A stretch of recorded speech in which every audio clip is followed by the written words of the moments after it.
ভারত বাংলাদেশের বর্তমান সরকারের সঙ্গে কূটনৈতিক চ্যানেলের মাধ্যমে কাজ করেন, গণমাধ্যমের প্রতিবেদনের ভিত্তিতে নয় বলে জানিয়েছেন এস জয়শঙ্কর।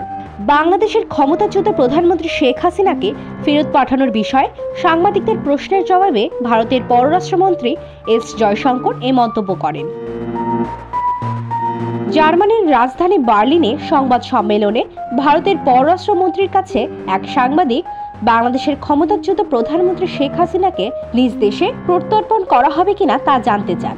ওই সাংবাদিক বলেন, বাংলাদেশের কর্তৃপক্ষ সাবেক প্রধানমন্ত্রী শেখ হাসিনার প্রত্যর্পণ চাইবে বলে জানিয়েছে। এমন অনুরোধ ভারত কি বিবেচনা করবে? জবাবে জয়শঙ্কর বলেন, বাংলাদেশের সরকারের পরিবর্তন হয়েছে, আমরা বর্তমান সরকারের সঙ্গে কাজ করছি, আর এটা আমরা কূটনৈতিক চ্যানেলের মাধ্যমে করি, গণমাধ্যমে প্রকাশিত প্রতিবেদনের ভিত্তিতে নয়। শেখ হাসিনার প্রত্যর্পণের জন্য বাংলাদেশের সম্ভাব্য কোনো অনুরোধ ভারত বিবেচনা করবে কিনা সেই বিষয়ে দেশটি এখন পর্যন্ত সুনির্দিষ্ট কোনো অবস্থান জানায়নি। কূটনৈতিক স্তরে এই বিষয়টি নিয়ে আলোচনা চলছে। এছাড়া শেখ হাসিনাকে বাংলাদেশে ফিরিয়ে আনার বিষয়ে ডক্টর ইউনূসের সর্বশেষ মন্তব্যের জবাবও দেয়নি দিল্লি।